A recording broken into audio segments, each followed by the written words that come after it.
Your outcomes in life are often a lagging measure of your habits. A lot of the time people talk about, I want to have more money, or I want to lose weight, or I want some kind of result. But the truth is, your bank account is a lagging measure of your financial habits. Your weight is a lagging measure of your eating habits. Your knowledge is a lagging measure of your learning and reading habits. We think the thing that needs to change is the bank account or the test score or the number on the scale, but actually the thing that needs to change are the habits that precede those outcomes. The fight, the daily fight, is a challenge. You will not always want to do what you need to do. You will not always feel like doing something you need to do. You may not want to fight that battle, but you need to. Every action you take is kind of like a vote for the type of person you want to become. And if you can master the right actions, if you can master the right habits, then you can start to cast votes for this new identity, this desired person that you want to be. That's one of the reasons why small habits matter so much. They don't necessarily transform your life overnight. Doing one push-up does not transform your body, but it does cast a vote for being the type of person who doesn't miss workouts. Meditating for 1 minute might not give you an immediate sense of calm in your life, but it does cast a vote for being a meditator. The real goal is not to run a marathon. The goal is to become a runner. The goal is not to write a book. The goal is to become a writer. True behavior change is really identity change, because once you've changed that internal story, it's way easier to show up each day. You're not even really motivating yourself that much to do it. You're just like, this is who I am now. Short-term thinking says, the donut tastes good, eat it. Short-term thinking says, one workout doesn't matter, I can skip it. Short-term thinking encourages you to make short-term emotional decisions that hurt you in the long run. And they definitely don't move you toward your overall strategic goals. The more short-term decisions you make, decisions that are based on that immediate gratification, decisions based on quick emotional satisfaction, the further from the path you will stray. Think strategic. Think long-term. Act strategic. Take action that improves your long-term position and moves you toward your long-term goals. Figure out where you want to go. Figure out who you want to be. Figure out what you are trying to do with your life. Write them down. What are you saving for? What are you working toward? What kind of physical condition do you want to be in? What kind of relationships do you want to have? What skills are you trying to develop? You have to explain to yourself the why. Why do you want to save money? Why do you want to be in that physical condition? Why do you want those relationships, or why do you want those skills? You are your own leader. Give yourself the mission and explain the why behind those goals. Write those things down in simple, clear, concise language. Read it before you go to bed. Read it when you wake up. Read it every day until it is embedded in your brain. You need to win battles in order to win the war. You need to get out of bed. You need to run. You need to work out. You need to read and study and practice. And you need to do things that you don't necessarily want to do. And I know that can be hard. That's why people lose the war. That's why people never achieve their strategic goals. One missed workout at a time. One donut bypasses security, and then another, and then another, and it all adds up. Why? Because we don't think about the big picture. To win tactically, we have to think strategic all the time. Think strategic all the time. Before any action or any inaction, ask yourself this question: what I am doing, what I am about to do, Is it going to help me get where I am going? Is this action going to make me stronger or weaker? Is this action going to make me smarter or more skilled? Will this action move me toward the strategic long-term goals I am trying to achieve in my life? Don't rationalize. Don't negotiate. That is where discipline comes from. Discipline is rooted in the truth we tell ourselves, and discipline delivers long-term strategic success. Strategic thought is disciplined thought. Strategic thought allows you to make the right tactical actions to move you forward, to achieve your goals, to be who you want to be and do what you want to do. For 2022 and for life, think strategic. Know why you are doing what you are doing, and then get out there every day and win those small, tactical, short-term battles so you can win the strategic, long-term victory that puts you where you want to be. Get out of your damn bed. Get off your phone. Get out of the soft and addictive comfort zone that weakens you and destroys your goals. And you need to go out there into the world and get after it. Where are you lacking in life? You need to look at your daily routine and start to find that half an hour or an hour that you generally truly have downtime. And I want you to take your phone. I want you to set an alarm for that time. And I want you to put the alarm as, dude, it's time to fucking work out. You do this for a week or two at a time, and it starts to become something that you look forward to, because you're going to notice that every time you accomplish one of these things, the immediate feeling you have after is a feeling of gratitude, a feeling of winning, a feeling of being proud of yourself. And this is how you start to build upon what it is you lack to build a positive habit. These positive habits eventually turn into routines, and before you know it, you're already accomplishing all these things that have seemed impossible to you, and you're doing it seemingly automatically because you started to build a real habit. As this process becomes just the way it is it will actually become who you are. And what happens then is that your life magically, quote unquote, magically transforms with very little effort. The first 2 to 4, 6 weeks, you're going to have days where you have to grit it out. You're going to have days where you get that dirt in your eyes and you feel like quitting. But the point is, if you push through those days, you create a new habitual process that produces a beneficial result for you. You have to realize that the reason you are where you are is because you have a habit that you haven't been able to break. And that habit is quitting. Most people can never get over the habit of quitting, ever.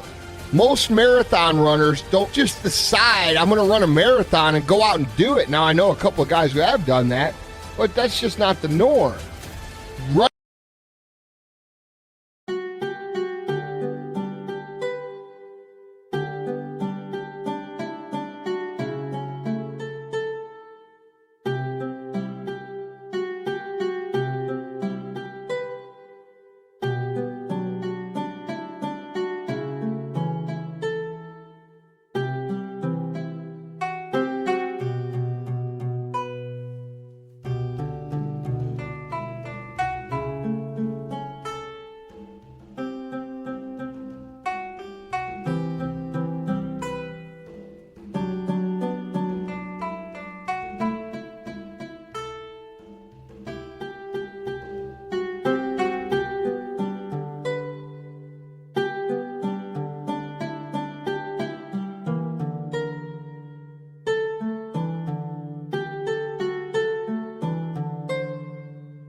Running a marathon is the process that is a result of the habit of running.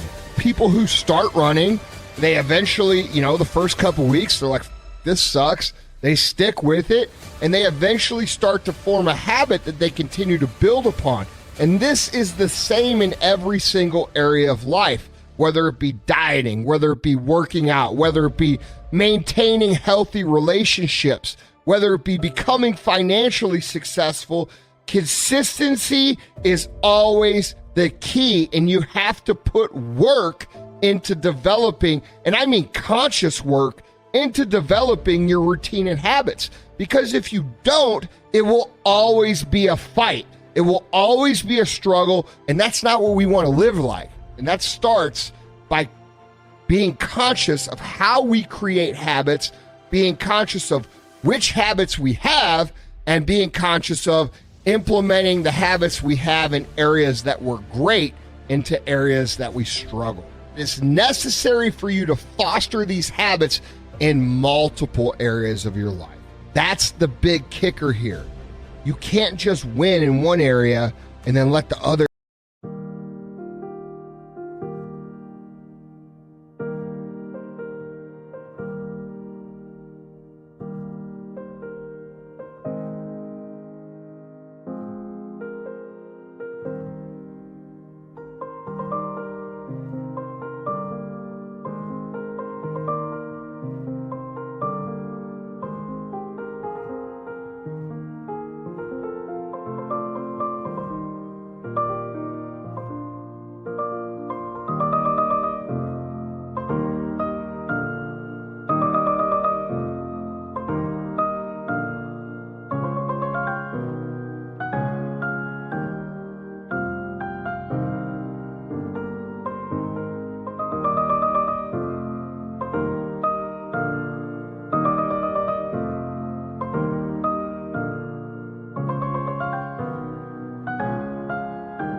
area go. So instead of just having one area that you're good at, start working on all the areas and start implementing your systems, and watch these positive habits start forming and these skills beginning to cultivate. These things compound, they go together. When you realize you're spending your time in more productive ways, you start to notice when you're slacking off more. Being positive in one aspect of your life pushes you to cultivate those successes in other areas. And the ongoing goal is that you do become so well-rounded and so quote-unquote big that it's literally insulting for you to even consider giving up in any other area. Life is hard, guys. Any path you take that ends up with building yourself up is going to be hard. Quitting is easy. Lying in bed your whole life watching The Walking Dead is easy. But what are you getting out of that? That's not happiness to you. That's not happiness for anybody. There is no way around putting in the work. If you want to succeed in anything, you are going to have to work your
ass off for a really long time.